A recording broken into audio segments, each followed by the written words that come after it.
할렐루야. 우리의 삶에 가득한 하나님의 은혜 그 풍성이 경험하시고 이 자리에 나오신 여러분들을 환영하며 축복합니다. 우리의 이 은혜의 삶이 그리스도를 통해서 우리에게 주어져 있음을 또 믿음으로 확인하기 위해 모여 있는 이 시간입니다.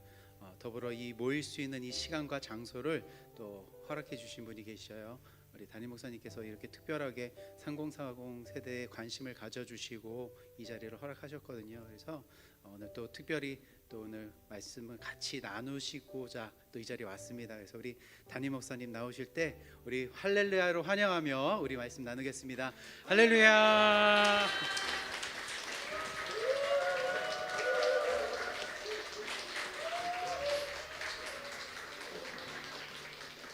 충성.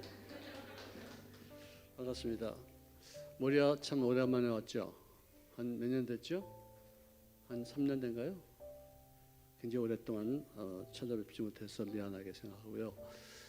오늘 특별히 선교사님이 내 자리를 차지해 주셨기 때문에 올 수 있게 되었습니다.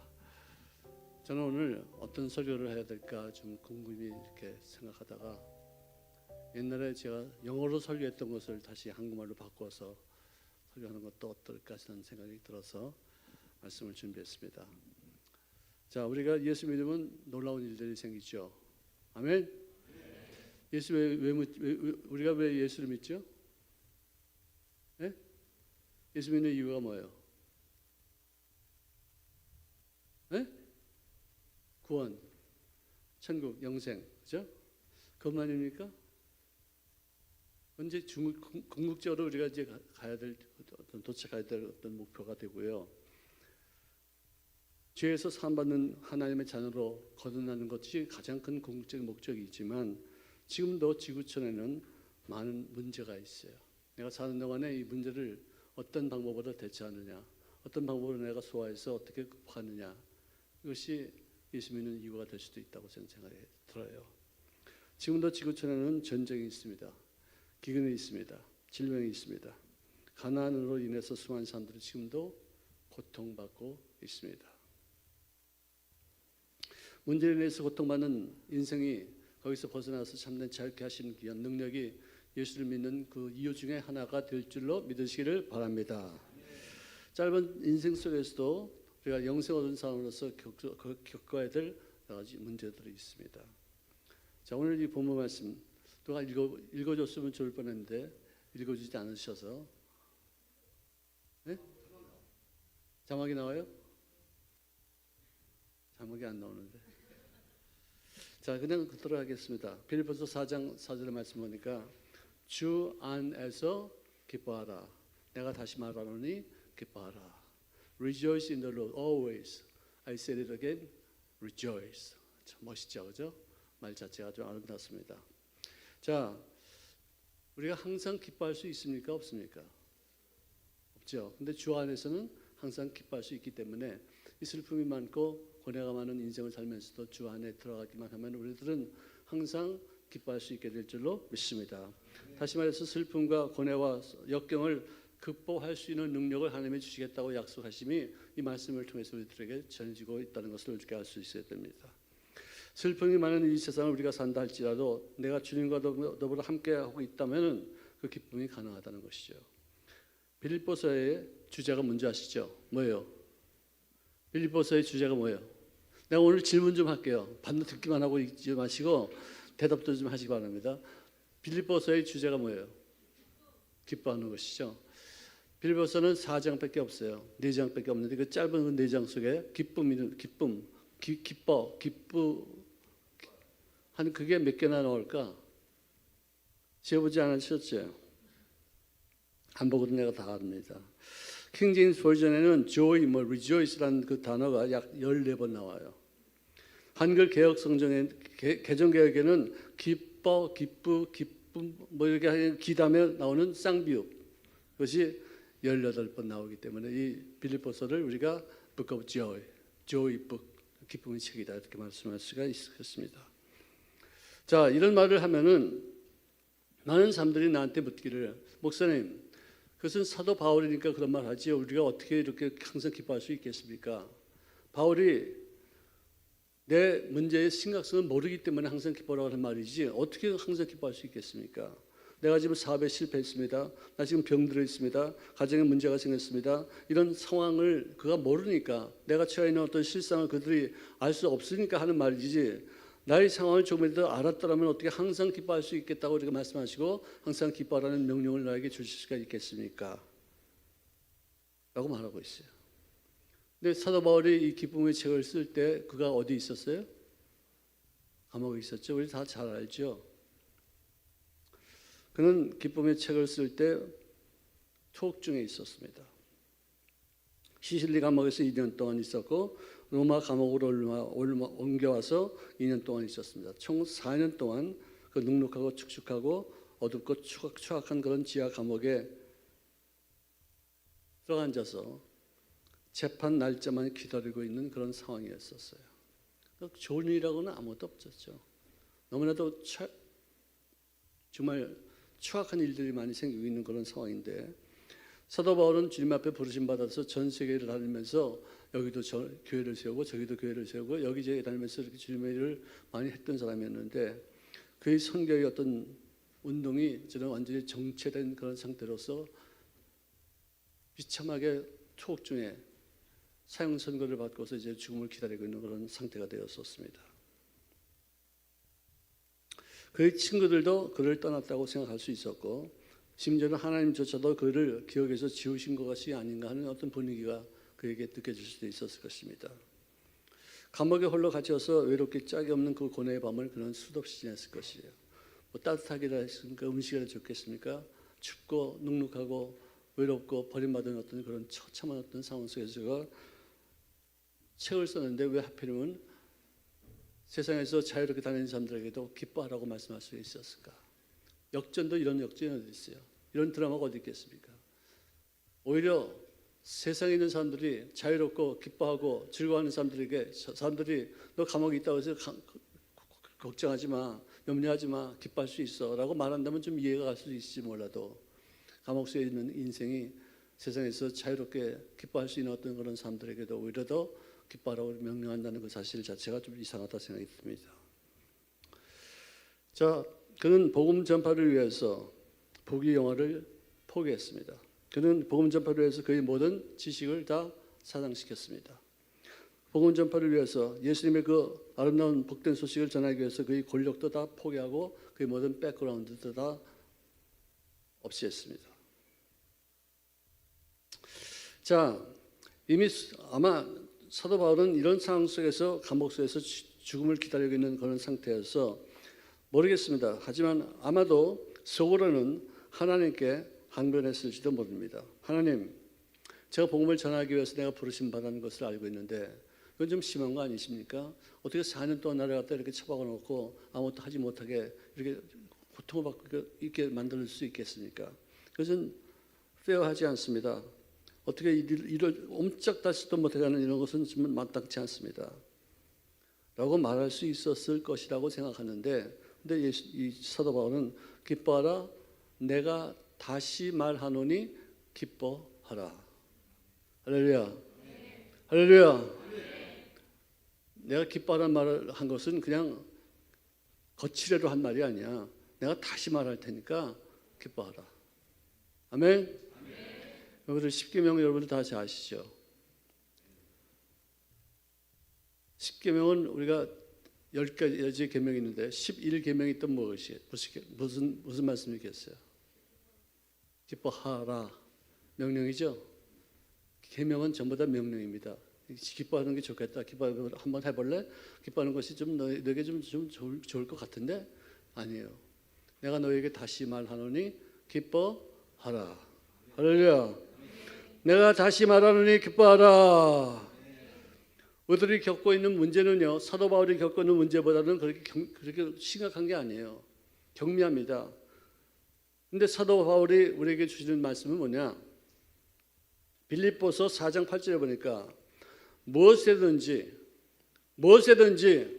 참되고 무엇이든지 경건하고 무엇이든지 옳으며 무엇이든지 정결하고 무엇이든지 사랑할 만하며 칭찬받을 만하며 무슨 덕이 있든지 무슨 기림이 있든지 이것들을 생각하라. 할렐루야. 할렐루야. 여러분들, 제가 만든 말이에요. 이 말을 어떤 분들은 정말 굉장히 귀히 여기시고 목사님이 어록입니다 이렇게 말해주는 분들 있어요. 내 운명은 내 생각이다. 내 생각은 내 운명이다. 여러분들, 사람이 착한 사람이, 이 사람이 왜 착한 줄 아세요? 네? 생각이 착해서 착해요. 저는 더러운 사람이에요. 왜 생각이 왜 더러운 줄 아시죠? 생각이 더러워요. 이 사람은 거짓말이에요. 왜? 생각이 거짓말을 하기 때문에 거짓말쟁이에요. 생각이 제 운명이에요. 생각대로 되는 것이에요. 생각을 내가 믿음으로 바꾸기 위해서는 꿈을 꿔야 되고, 그 생각과 믿음 사이에 꿈을 통해서 뭔가를 봐야 되고, 뭔가를 본 것을 내 입술로 시인할 때 우리들의 생활 속에 운명을 결정할 수 있는 일들이 많이 생기게 될 줄로 믿으시기를 바랍니다. 자, 이 빌립보서 4장 8절은요,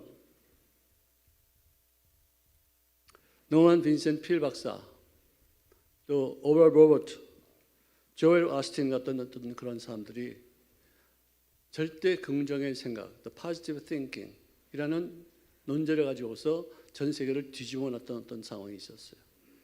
이것은 이들이 만들어낸 말이 아니라 벌써 2000년 전에 사도 바울이 감옥소에서 절대 긍정의 생각을 하라.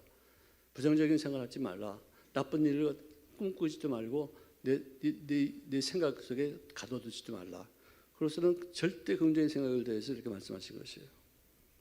자, 빌립보 교인들이 에바브로 디도편에 바울에게 뭔가를 보내줬는데 얼마나 미미한 것이었으면 그 문제가 그게 뭔지도 성경에 기록되어 있지 않아요. 뭐 조그만 돈을 보내줬든지 음식을 싸서 보내줬든지 아니면 옷을 보내줬든지 아무런 모릅니다. 근데 우리 마음에 예수님을 모시면은 항상 기뻐할 수 있던 것이 뭐냐? 너희가 나를 생각하던 것이 그냥 생각만 하는 것이 아니라 나에게 뭔가를 조그만 걸 보내주는 걸로 말미암아 나를 향한 너희들의 생각에 싹이 났다는 것, 그것 때문에 내가 너무나도 기뻐한다. 자, 상황은 가이사 시저 황제의 판결을 기다리면서 받는 고통 상황 가운데 있는데, 사형 집행 직전에 온갖 나쁜 일이 둘러싸인 그런 아주 그냥 척박한 그런 상황 가운데에서도 너희들이 나를 생각해서 나를 염려해서 조그만 선물을 보내는 거, 그 하나, 좋은 일 하나, 그 수천 가지의 그 나쁜 일 그 많은 가운데서 좋은 일 하나 받았을 때 그걸 보고서 그는 기뻐하고 하나님 앞에 감사했다는 것이죠. 나는 이걸 보면서 나는 정반대구나 생각을 했어요. 내 인생에 나에게 좋은 일들이 얼마나 많이 있어요. 얼마나 좋은 일들이 많이 있어요. 정말로 싸고 쌓인 것이 나에게 좋은 일들이 많이 있는데도 불구하고 그 중에서 나쁜 일 딱 하나만 생겨도 그것만 보고서 걱정하고 불평하고 탄식하고 원망할 때 있다는 거죠.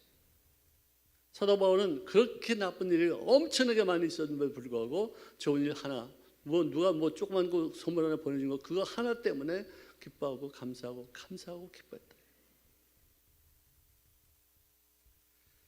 예수님이 우리들의 삶을 다스리기만 하시면은 많은 문제로 둘러싸여 있다 할지라도, 많은 환경에 척박한 환경이 둘러싸여 있다 할지라도, 환경에 처해 있는 그 나쁜 일이 보이는 것이 아니라 이 나쁜 일 때문에 앞으로 생길 더 좋은 일들을 바라보면서 기뻐할 수 있게 될 줄로 믿습니다. 아멘. 로마서 8장에 이런 말씀이 나옵니다. 현재의 고난은 장차 있을 영광에 좋게 비교할 수가 없다. 이 고난 때문에 장차 있을 일들이 얼마나 영광스러운지 이것이 비교가 안 된다 이것이죠. 고난 다음에 역경이 있고 역경 다음에 더 좋은 일들이. 고생 끝에 뭐라고요? 낙이 온다는 거죠. 어떤 성경 말씀에 힘을 집어넣었으면 좋겠어. 고생 끝에 낙이 온다. 현재의 고난은 장차 있을 영광에 좋게 비교할 수가 없도다. 하나님의 사랑하는 자 곧 그의 뜻대로 부르심을 입은 자들에게는 모든 일이 합력하여 선을 이루게 될 줄로 믿습니다. 지금도 굶주린 채 잠들고 잠자리에 드는 사람들이 수도 없이 많아요. 지금 전 세계 인구가 몇이에요? 네? 80억인데 그 80억 인구 중에서 하루에 1불 정도로 연명해서 사는 사람들이 몇인 줄 아세요? 8억이에요. 8억. 1불 내지 2불 갖고서 하루를 사는 사람들이 8억. 그러니까 1,500원 내지 3,000원 가지고서 하루를 사는 사람들이 8억, 10억 정도가 된다는 것이에요. 이런 시대를 우리가 살고 있는 거죠. 이런 시대에서 우리가 지금 먹을 것이 풍부해서 잠자리에 배가 터지도록 먹고서 자고 자는 사람들이 얼마나 많이 있어요. 지금 살이 찐다고 해서 굶주리는 사람들이 많이 있어요. 살 빼고 하기 위해서 그렇게 왜 먹을 것이 너무 넉넉하니까. 근데 우리가 살고 있는 세상은 그렇게 먹을 것이 넉넉하지 않아요. 근데 우리는 지금 풍성하게 먹고 있지 않습니까? 우리가 버리는 잔반으로만으로도 북한 사람들을 다 먹일 수 있대요. 우리가 버리는 잔반으로도 그 탕 치고서 쓰레기통으로 들어가는 그 음식물 잘 아껴가지고 보존하면 우리가 북한 사람들도 먹일 수가 있다는 것이에요. 집이 없는 난민들이 지금도 전쟁 때문에 이리 쫓겨 저리 쫓겨면서 잠자리도 제대로 자지 못하는 어떤 얻을 수 없는 그런 상황인데도 우리들은 그래도 지금 돌아가면은 집에서 편안하게 잠잘 수 있는 곳이 있지 않습니까? 이런 것을 우리가 당연한 것을 여기지 은혜로 여기지 않습니다. 감사함으로 여기지 않고 당연히 그런 것이다 여기는 것이죠. 우리가 많은 문제가 있다 할지라도 내가 여러 가지 어려운 난제가 있어서 이것은 끝장이다, 이것은 소망이 없다, 나는 좀라도 절망 아닌 것인가, 어떤 그런 부정적인 생각이 잠깐만 밀물듯이 들어온다 하더라도 그 와중에도 나에게는 가족이 있어요. 나에게는 친구가 있어요. 나에게는 직장이 있어요. 나에게는 어디 가서 기도할 수 있는 교회가 있다는 것이죠. 원망하고 불평하기 시작하면 한도 없이 하지만 또 감사하기 시작하면 또 감사도 한도 없이 할 수 있다는 것이에요. 형제들아, 내가 당한 일이 도리어 복음 전파에 진전이 된 줄을 너희가 알기를 원하노라. 내가 지금 투옥당해 있지만 이 투옥당한 것 때문에 내게 유익한 것이 얼마나 많지 않느냐. 복음 전파하는데 어떤 소득이 있는 줄 아느냐. 내가 감옥에 갇혀 있다면 이런 일이 일어나지 않았다. 감옥에 갇혀 있지 않다면은 이런 일들이 일어나지 않았을 텐데 내가 감옥에 갇혀 있는 것 때문에 일어난 일들, 정치인들에게 내가 복음 전파할 수 있었다. 벨릭스 총독에게도 하나님의 말씀을 전할 수 있었고 베스터 총독에게도 하나님의 말씀을 전해서 그에게 너는 미쳤다는 그런 얘기를 들을 수도 있었다 이거예요. 아그리파 왕에도 말씀을 전할 수 있었고요. 나중에는 로마의 가이사 황제에까지도 전도할 기회를 얻게 되었으니 내가 살아도 할렐루야, 내가 죽어도 할렐루야. Either way, praise the Lord. 어쨌든 나는 살거나 죽거나 내가 살아있는 것이 그리스도께서 살아있는 것이니 내가 죽음도 유익하다 말씀할 수 있는 어떤 그런 절대 긍정의 마음을 가지고 있었다는 것이죠. 빌립보서 1장 20절에 보니까 이는 내게 사는 것이 그리스도니 죽는 것도 유익함이라. 어떤 상황 안에서든지 주 안에만 있으면 항상 기뻐할 수 있는 귀한 능력이 나타나지게 될 줄로 믿습니다. 어떤 문제도 사도 바울 같은 사람을 이길 수가 없다는 것이죠. 빌립보서의 결론은 뭐냐? 빌립보서 4장 22절에 보니까 모든 성도들이 너희에게 문안하되 특별히 가이사의 집사람들 중에 몇이 너희들에게 문안한다. 이게 무슨 말이에요? 빌립보서 맨 마지막에 나오는 결론이에요. 이게 무슨 말이에요? 자, 내가 여기서 빌립보 교인들에게 편지를 쓸 때 내 눈이 나빠가지고 쓰지 못해서 내가 대필한다. 내가 이제 무슨 말을 하면 옆에 있는 사람이 써서 이렇게 편지를 보내주는데 그 대필하는 것 뭐랄까 내가 말하는 그 빌립보서의 어떤 내용을 보고 어떤 성경의 내용을 듣던 로마 병정들이 그 말씀이 너무나도 귀하고 그 말씀이 너무나도 은혜스럽고 그 말씀이 사람이 할 수 있는 말이 아니고 하나님의 음성으로 들리기 때문에 한 사람 한 사람 그들이 주님 앞으로 돌아오게 되었다 이것이죠. 어떤 죽음의 어떤 경점에 도달했음에도 불구하고 사도 바울은 기도했습니다. 사도 바울은 찬송했습니다. 무릎을 꿇고서 기도할 때 그가 손뼉을 치면서 찬송하고 손을 들면서 하나님 앞에 영광 돌릴 때 그를 듣고 있던 로마 병정들이 하나씩 회심하여서 주님의 말씀을 듣고 크리스천이 되었다는 것이죠. 사도 바울이 이들이 가이사의 병졸들이었지만 이제는 내가 감옥에 들어가 있는 것 때문에 나의 말을 듣고 내 찬송하는 것을 듣고 기도하는 소리를 들으면서 변화되어서 전부 다 예수 믿는 사람이 되었는데 내가 너희들에게 편지 쓰고 있다는 것을 알고 나서 우리도 여기 믿는 사람들이 되어서 하나님의 나라를 기다리고 있는 사람이 되었으니 우리들의 안부들을 좀 전해달라. 그런 어떤 내용으로 이렇게 부탁하는 것을 보게 됩니다. 자, 저는요, 이 기쁨이라는 말, 감사하는 말, 기쁨은 평화가 춤추는 것이고 평화는 기쁨이 안식하는 것이다. 참 정말 좋은 말이죠. F.B. 마이어라는 사람이 한 말인데 저는 평생 그 말씀을 내 마음속에 항상 간직하고 있습니다. 여러분들 누가 나한테 뭐 주면 기뻐야 안 좋아요? 네? 장로님 내가 한 100만 원 들으면 좋아요 나빠요? 너무 좋습니다. 그렇죠? 자, 나는요 해봤어요.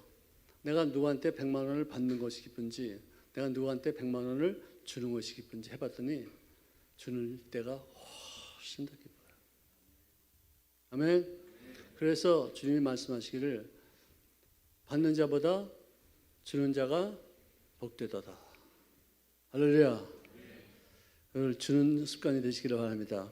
우리 순복음 도봉교회는요 에이드엔이라는 자선 단체가 있어서 교회에서 모은 헌금 갖고 주고서 구호금 가지고서 불안한 이웃들, 소외당한 사람들, 지금도 사람들에게 관심 갖지 못한 사람들에게 많이 나눠주고 있어요.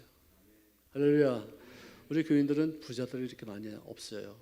근데도 그들은요 자기가 가지고 있는 조그만 것 중에서 또 조금 띄어서 나보다 더 조금 부족한 사람들을 위해서 쓰임 받을 때 보람이 느껴지고 행복해지고 삶의 의미를 같이 오게 되어지고 자긍심을 갖게 된다는 것이죠. 제가 시카고에 있을 때 어떤 우리 교인 중에 하나가 비글이라는 강아지를 키우고 있었는데 그분이 갑자기 LA로 이사를 가게 되었어요. 키우던 그 강아지가 좀 처분이 곤란하니까 저희한테 선물로 주고 갔어요. 좀 키워달라고.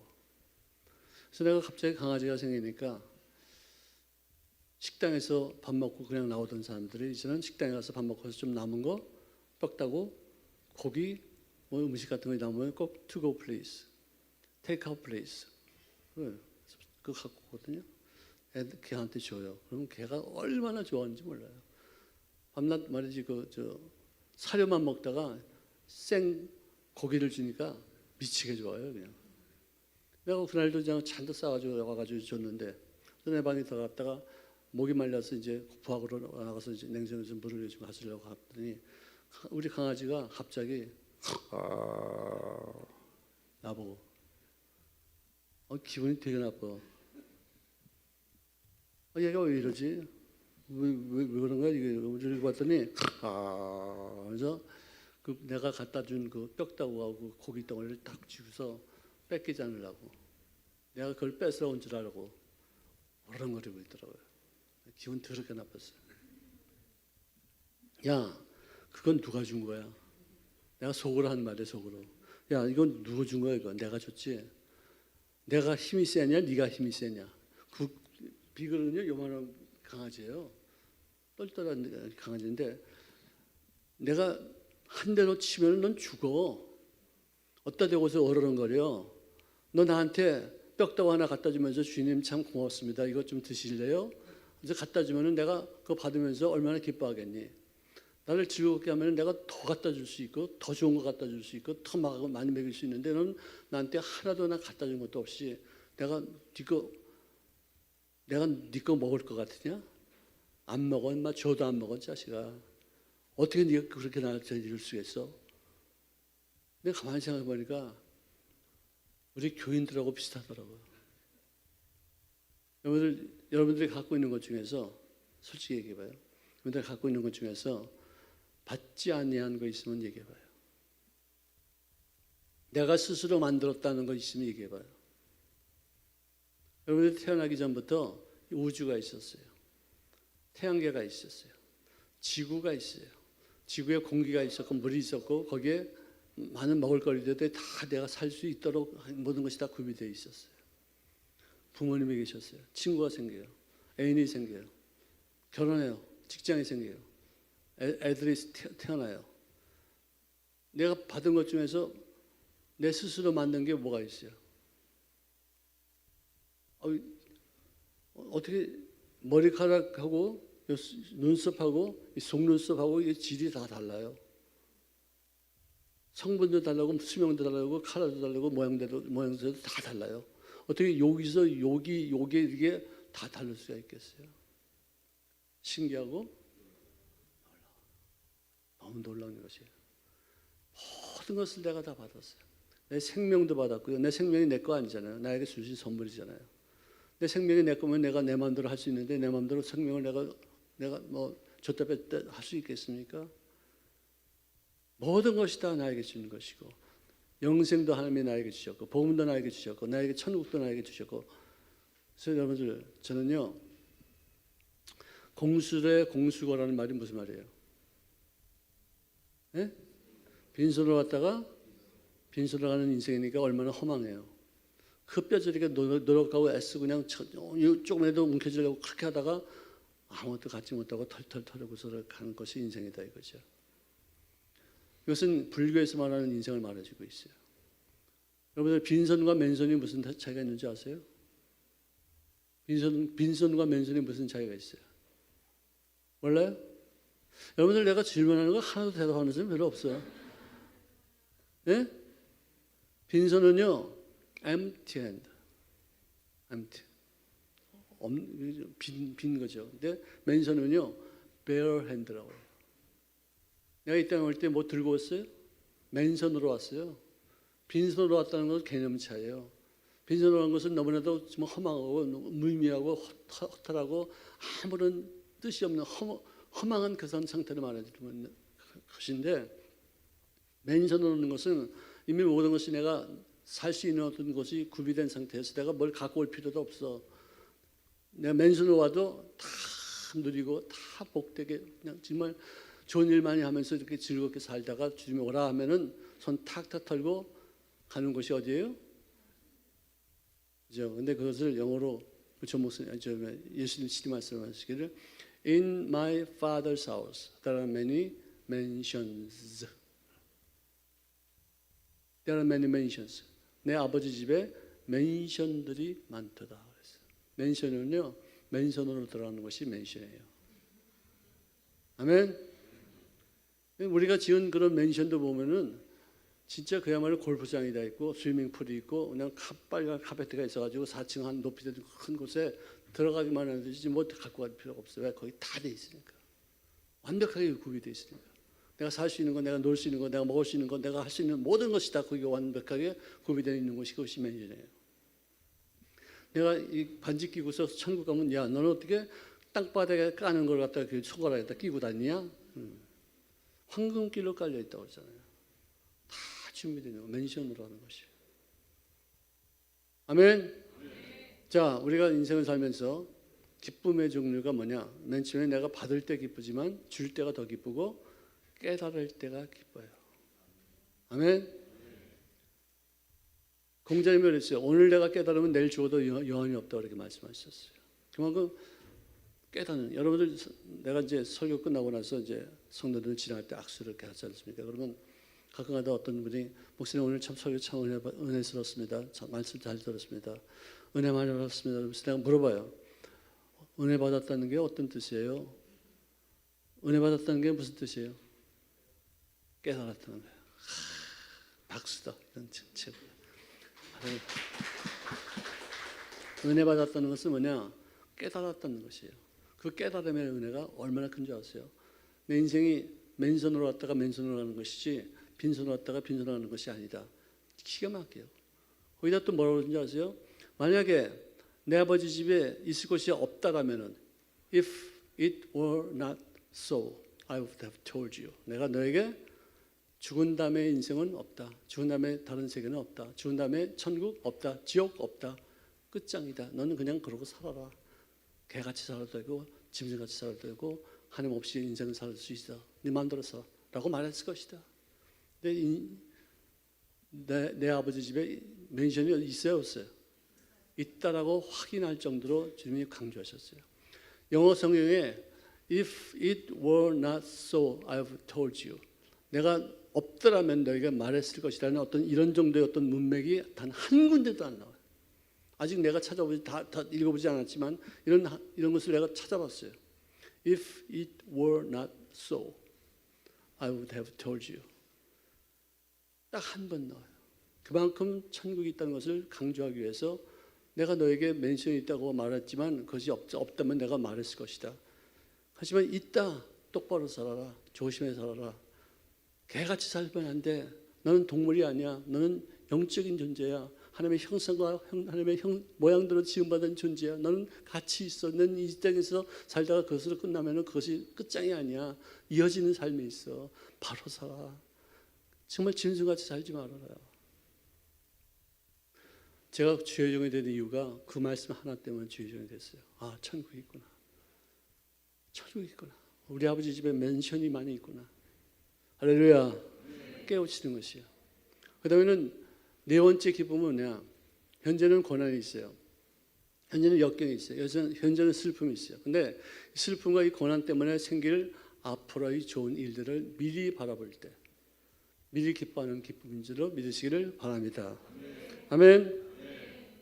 자, 아브라함에 대해서 예수님께서 언급하신 내용이 뭐냐? 너희 조상 아브라함은 나의 때 볼 것을 즐거워했다. 너희 조상 아브라함은 나보다 2000년 먼저 사람이지만 그는 2000년 후에 있을 일들을 미리 보고 그때를 즐거워하면서 기뻐했느니라. 정확하게 말하면 이것입니다. 너희 조상 아브라함은 나의 때 볼 것을 생각하며 상상하며 즐거워하다가 시공간을 초월한 어떤 상황에서 그것을 보고 나서 기뻐했다는 것이죠.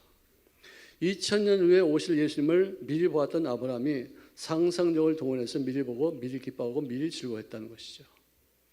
현재는 고난이 있어요. 역경이 있어요. 슬픔이 있어요. 고뇌가 있어요. 그렇지만 이것 때문에 앞으로 있을 일들을 그가 볼 수 있다면 미리 기뻐할 수 있고 예언적인 기쁨, 미리 보는 기쁨, 사차원의 기쁨, 영적인 기쁨. 할렐루야. 내 눈으로는 안 보이지만 상상력을 드세요. 여러분들 어린 아이들이 몇 살 때부터 거짓말해요? 네? 애 키워봤어요? 안 키워봤어요? 아니, 난 진짜 물어보는 거야. 애기 안 키워봤어요? 키워봤어요? 근데 아이들이 몇 살부터 거짓말하는지 몰라요? 말할 때부터 거짓말해요? 정확히 말씀하신 건데 우리 딸내미 보니까 뭘 떨궜어. 그래서 엄마가 와가지고 야 누가 이렇게 해서 떨궜어 하니까 난 깜짝 놀랐게 한 살 정도 됐었거든. 만 한 살 돌박 지나는 애가 걸음마 조금 뛰는 애가 너 이거 누가 그랬어? 그랬더니 나를 보더니 딱 난 진짜 되게 쇼크 먹었어. 제가 뭐가 되려고 저 어리지 말도 못하는 것이 거짓말 저래가 하고 자빠지냐고. 정말 실망했었어요. 제가 뭐가 되려고 사기꾼이 되려고 말도 못하는 놈이 벌써부터 거짓말하고 자빠져. 내가 어떤 사람한테 물어봤더니 절대로 야단치지 말래요. 아이들이 발달 과정에 있어서 윤리관이나 도덕심 이건 잘못됐다 이렇게 하면 안 된다는 것은 4살, 5살 지나가야지만 그것을 조금씩 알게 된대요. 근데 어린아이들은 어렸을 때 제일 먼저 발달하는 것이 뭐냐? 상상력을 개발한대요. 거짓말은 진짜가 아니에요. 상상이에요. 거짓말한다고 해서 야단치고 막 때리고 혼내키면요. 내가 상상만 하면 터지는구나 싶어가지고 나이가 들어서도 상상을 안 하고 눈에 보이는 것만 생각하고 눈에 보이는 것만 그러지 이 문제가 변화해서 기적이 된다는 것은 꿈을 꾸지도 못한대요. 그래서 꿈 꾸는 것도 그 상상력이에요. 그 진짜가 아니에요. 거짓말이에요. 여러분들 이 레미제라블이라는 그 영화를 보니까 미리엘 신부가 장발장에 훔쳐가고 나서 다시 잡혀왔을 때 경찰이 물었습니다. 이거 금초 때 심으니까 맞죠? 그러니까 네, 그거 맞습니다. 그런데 금장반도 줬는데 왜 얘는 왜 금초 때만 가지고 왔는지 모르겠네요. 거짓말이에요, 뭐예요? 예?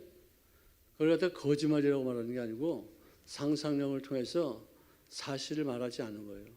거짓말과 사실을 말하지 않는 것은 차이가 많아요. 사람 살리기 위해서. 내가 이 말을 진심으로 말하면 사실, 팩트를 내가 말하면 저 사람 죽는다. 인생 끝이야. 얘는 소망이 없어. 평생을 감옥에서 살다가 이슬처럼 사라질 그런 존재야. 난 그 사람 그렇게 만들고 싶지 않아. 살리고 싶어.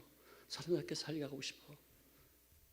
살리게 하기 위해서 상상력을 동원해서 사실을 말하지 않았다 뿐이지 거짓말한 것은 아니에요. 그렇게 우리가 해석할 수 있어요.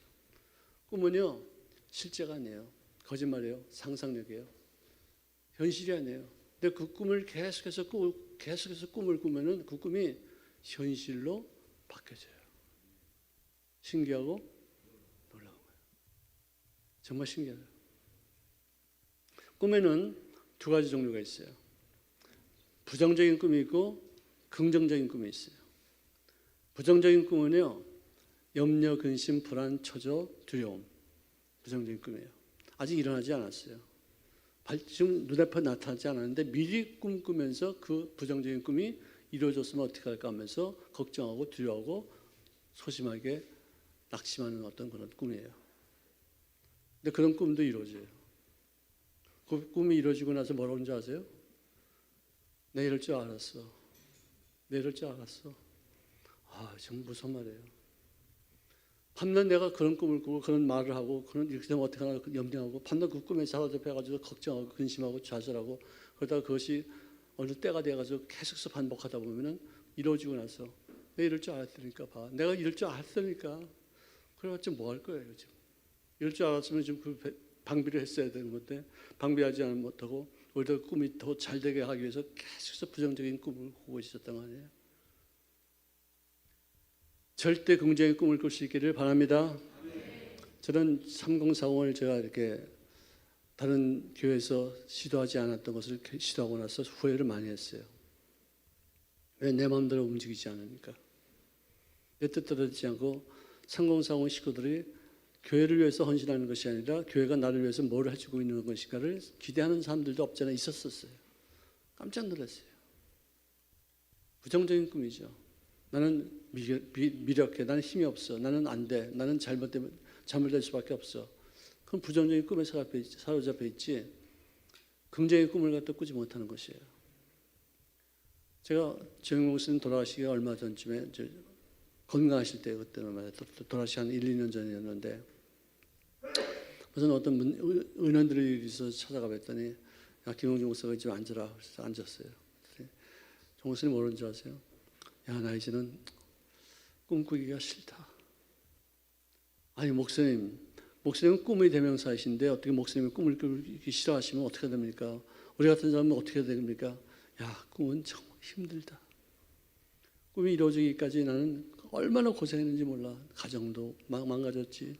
건강도 많이 망가졌지.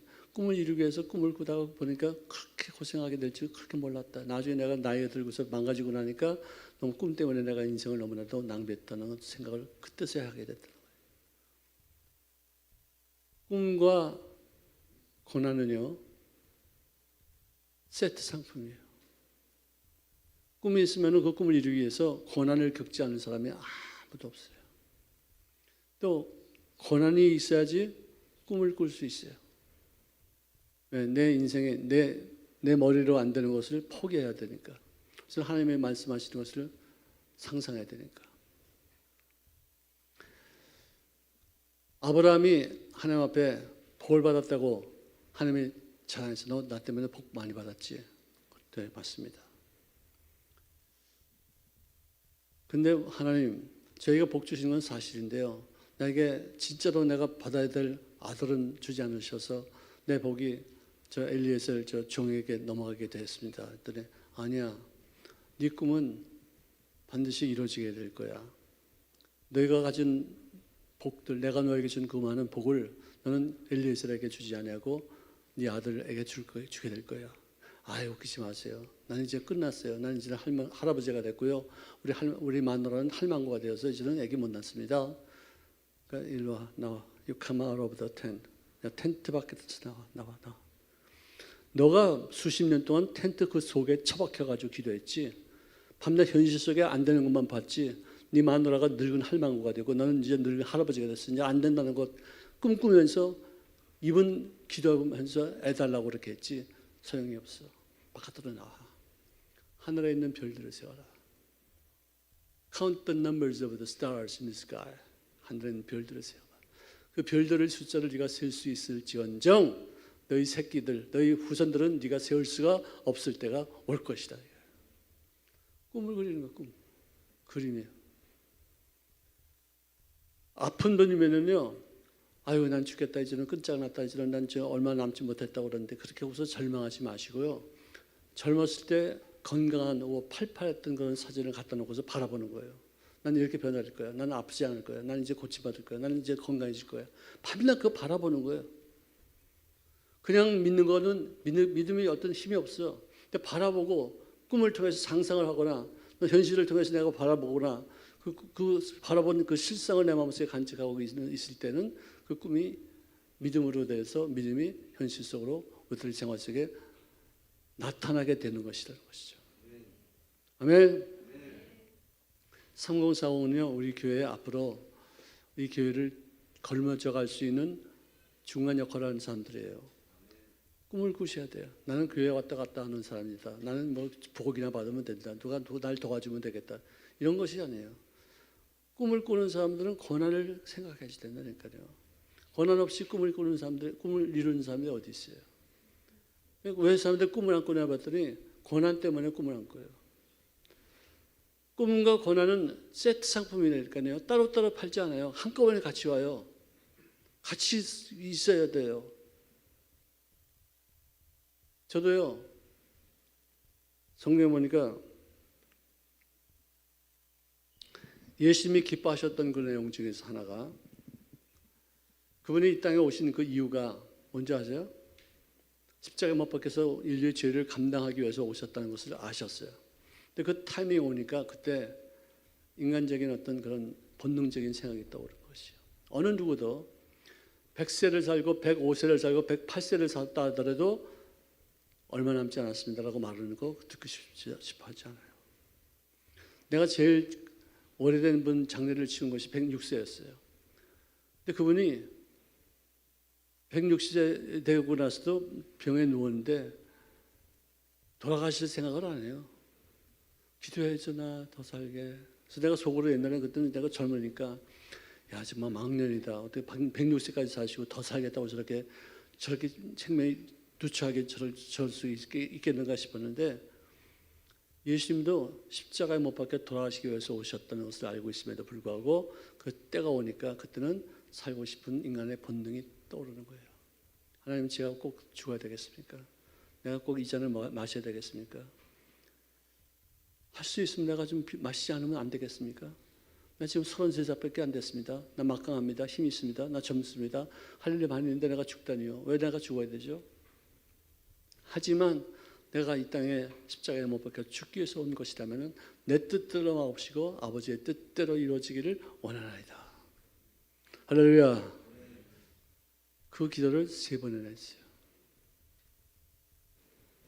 핏방울이 땀방울이 핏방울같이 떨어지도록 그 많은 고뇌 속에서 살고 싶은 욕망과 내가 죽어야지만 된다는 사명감 그 사이에서 찢어지게 고통했었어요. 그런 완벽한 하나님이었지만 완벽한 인간이었어요. 인간이 가지고 있는 본능을 그대로 갖고 있었어요. 그러고 나서 주님 앞에 다 맡기고 난 다음에 세 번째 기도 다 하고 나서 맨 처음에는 그가 내 마음이 매우 고민하여서 죽게까지 되었습니다. 할 만은 하시거든 이전을 내게서 지나가게 하옵소서라고 말하는 그 사람이 제자들에게 오셔서 요한복음 15장 11절에 보니까 내가 이것을 너희에게 이름은 내 기쁨이 너희 안에 있어 너희 기쁨을 충만하게 하려 함이니라. 아니 조그만 것까지만 하더라도 살겠다고 몸부림치면서 죽기 싫어서 이렇게 애동애동 생명을 구걸하고 진짜 거지같이 살겠다고 이렇게 말하는 그런 분이 갑자기 내가 너희에게 이 말을 하는 것은 뭐냐? 나의 기쁨이 너희 안에도 있어서 너희 기쁨을 충만하게 하려 함이니라. 그 기쁨이 뭐예요? 무슨 기쁨이에요 이게? 예? 어디서 생긴 기쁨이에요? 십자가 하나만 바라보면 그건 죽음이에요. 싫어, 피하고 싶은데 이 십자가 이후에 있을 부활이 있고 승천이 있고 성령 강림이 있고 할렐루야. 그래서 2000년 후에 여의도에서 전 세계에서 기독교 역사상 2000년 동안에 가장 큰 교회를 세울 것을 그는 보셨어요? 안 보셨어요? 그분은요 어제나 오늘이나 영원토록 이 시공간을 초월하신 분이에요. 5만 년 전의 것도 지금 현재의 것도 앞으로 10만 년 후의 것을 동시에 보시는 분이시에요. So before Abraham was born, I am이라는 단어를 써요. 아브라함이 태어나기 전에 나는 존재했다가 아니고 존재할 것도 아니고 존재하느니라. 현재예요. 시공간을 초월해서 현재예요. 그래서 그는 내가 정말 거지 같은 인생을 살다가 갑자기 예수 믿고 나서 구원받아 목사가 된 것도 보시고서 기뻐했을까요? 안 했을까요? 안 했을 거라고 저는 생각해요. 보셨어요. 즐거워하셨어요. 그런 것들, 놀라운 일들. 내가 죽으면 헛되지 않다. 난 죽는다 하더라도 이 죽음이 하나님의 뜻을 이루기 위한 아름다운 열매를 거두는 죽음이기에 나는 기뻐야 지변된다는 그 기쁨으로 내가 너에게 이 말을 이루면 너의 기쁨이 나의 기쁨으로 말미암아 충만하게 하게 될 줄로 믿습니다. 할렐루야. 할렐루야. 제가 87년도에 홍콩으로 선교사 파송 갔어요. 다른 게 아니라 영어를 한다고 해서 파송돼서 간 것이지 내가 목회를 잘한다 무슨 뭐 재정의 능력이 있다 설교를 잘한다 이래서 간 게 아니에요. 영어 하기 때문에 간 것이었어요. 2년 동안 뼈 빠지게 고생했어요. 교회 성장, 교회 영어 예배 한 30명, 한국 예배 한 40명 해서 70명, 80명 정도가 출석하는 교회로 3년 만에 해놨는데 교회 성전을 구입하기 위해서 내가 몸을 힘써서 뛰어다녔어요. 근데 한 번은 내가 아침에 일어나가지고 세수를 하는데 칼럭칼럭 기침하다가 툭 튀어나왔는데 보니까 핏덩어리가 하나가 툭 튀어나와요. 이게 뭐지? 내가 어저께 설교를 너무 세게 해가지고 그냥 목이 다 지금 뭐 이렇게 상해서 이렇게 피가 나왔나 보다. 근데 그렇게 생각했는데 그 다음부터 제가 잠을 잘 때 땀이 식은땀이 착 나고 밥맛도 없어지고 살이 빠지는데 급속히 살이 빠져요. 뭔가 좀 이상하다 싶어가지고 또 피를 잠깐 토하고 병원에 갔더니 병원에서 의사가 You must be hospitalized. 너는 격리돼야 된대. 폐병 3기 급성 폐병이에요. 뉴모니아 아니고 뭐라죠? 뉴모니아는 폐렴이고 폐병은 뭐라더라? 궤락형 뭐 있어야 해가 나 지금 잊어버렸는데 하도 안 써먹으니까 그런데 어쨌든 격리돼야 된대요. 그래서 내가 그랬어요. 나 여기 교회 지으러 왔는데 내가 격리되면 교회를 못 짓는다. 네가 시킨다는 내가 다 할 테니까 격리만 시키지 말아요. 약 먹으면 약 먹고 주사 맞으면 주사 맞고 다 하겠다고. 그래서 약 사오고서 주사를 맞고 막 그러고서 이제 왔다 갔다 하면서 이제 있는데 그러면서 계속해서 이제 교회 처소를 이제 구하려고 여기저기 뛰어다니는 것이에요. 나보고 그래요. 가족들을 전부 다 서울로 보내래. 왜? 옮기는 병이기 때문에 보내야 되는데 탁 보내고 나서 나 혼자 그 집에 앉아 있는데 기침을 컬럭컬럭하면서 피를 토하면서 방바닥에 그냥 피가 흥건히 막 고였을 때 정말 슬프더라고요.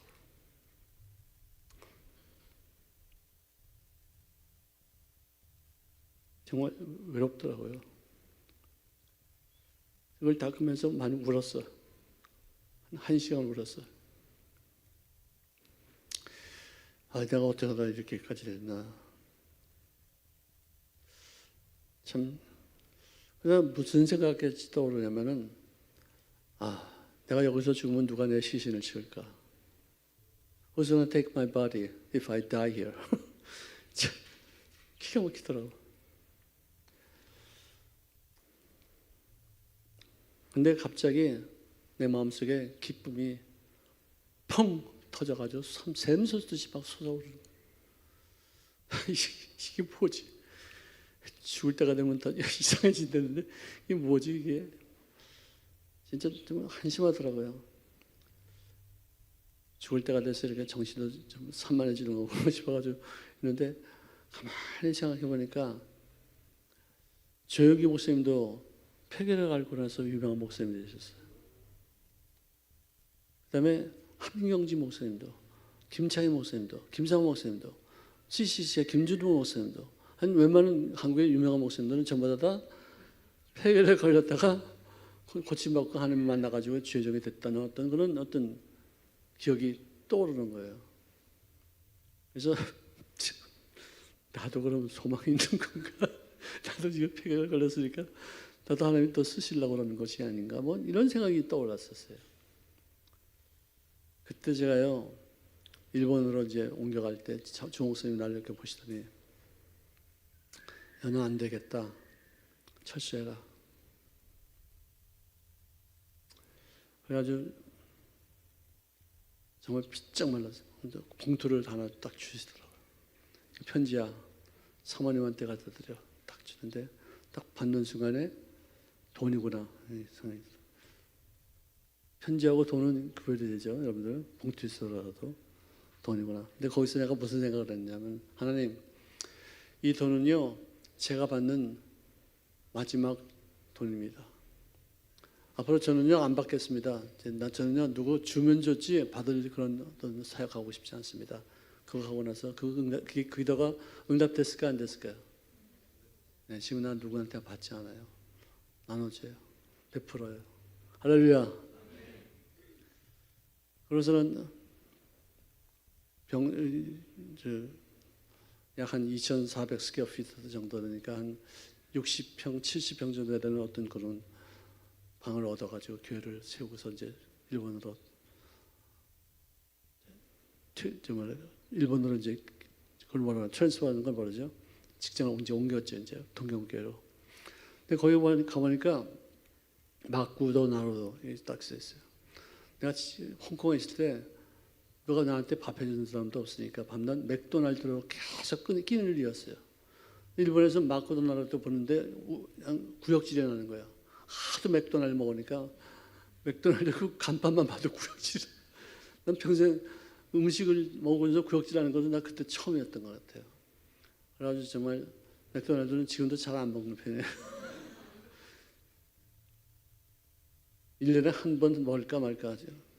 네, 너무 학을 띄어가지고 진물이 나가지고. 자, 여러분들 하나님은 없는 것을 어떻게 해요? 있는 것 같이 어떻게 해요?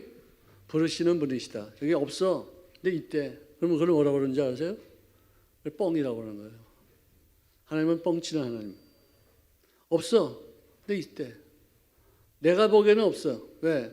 그분은 과거, 현재, 미래를 동시에 보시면서 여기는 있어.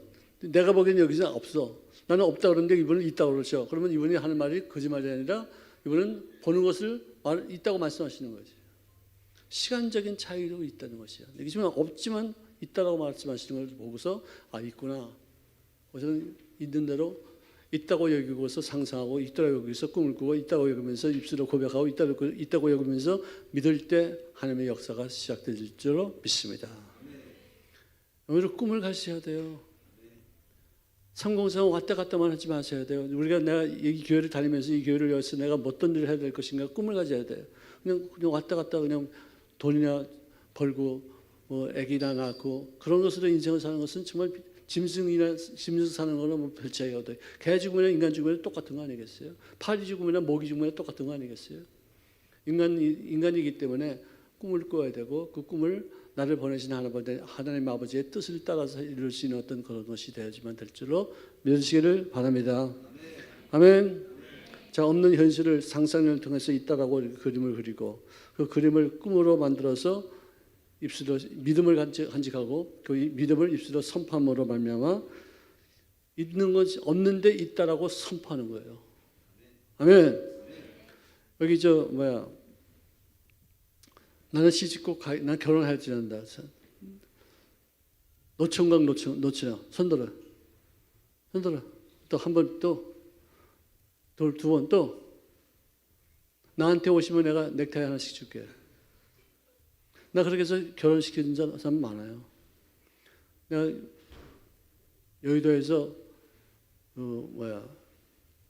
선교국장 할 때 당시 그 구층에 아가씨들이 많이 있어요. 노처녀들 많이 있었어요. 내가 어디 해외여행 갔다 올 때마다 면도기 사다 줘, 넥타이 사다 줘, 양말 사다 줘.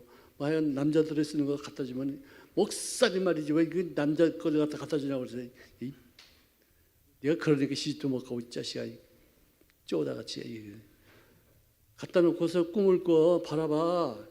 네 남편이 입을 것이라고 생각하고 상상을 해봐. 그래가지고 내가 줄에 많이 섰어요. 할렐루야.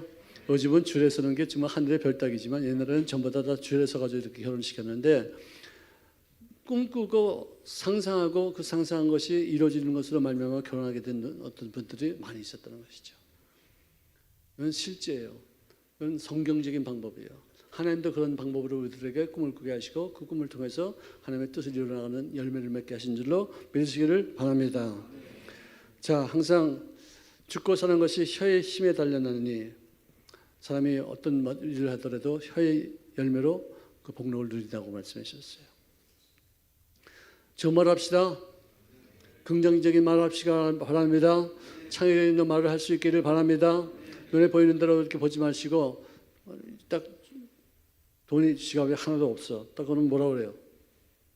돈이 없네 그렇게 말하지 말고 하나님이 채우시겠네 딱 이렇게 하는 거예요. 아멘. 습관이 근데 진짜 이게 내가 부정적인 생각을 가득 차면 나도 모르는 사이에 부정적인 말이 나오면서 내가 깜짝 놀래. 어떻게 내가 목소리로서 이런 말을 내가 입술에서 이렇게 나오지? 기가 막히게 내가 정말 놀란 적이 있어요. 왜 훈련을 안 하기 때문에. 항상 좋은 말, 항상 칭찬하는 말, 항상 격려하는 말, 나는 잘 된다고 하는 말.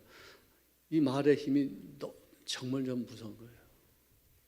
말의 능력대로 사시기를 주의 이름으로 축원합니다. 기도하겠습니다. 사랑하시는 주님 고맙습니다. 우리들이 인생을 살면서 눈에 보이는 대로 인생을 아버지 허비하지 않게 도와주시옵시고 상상하고 꿈을 꾸고 그 꿈을 내 믿음으로 삼아서 입술로 선포함으로 인해서 나타나는 여러 가지 현상을 통해서 아버지 하나님의 뜻을 이루어나가시는 죄를 지금 삼으실 줄로 믿습니다. 예수님의 이름으로 기도합나이다. 아멘. 자, 우리 말씀을 생각하면서 우리 다 함께 한 2, 3분 동안만 통성 한번 기도하시겠습니다. 자, 우리 주여 1차 한번 외치겠습니다. 주여! 돌아가신 아버지 감사합니다.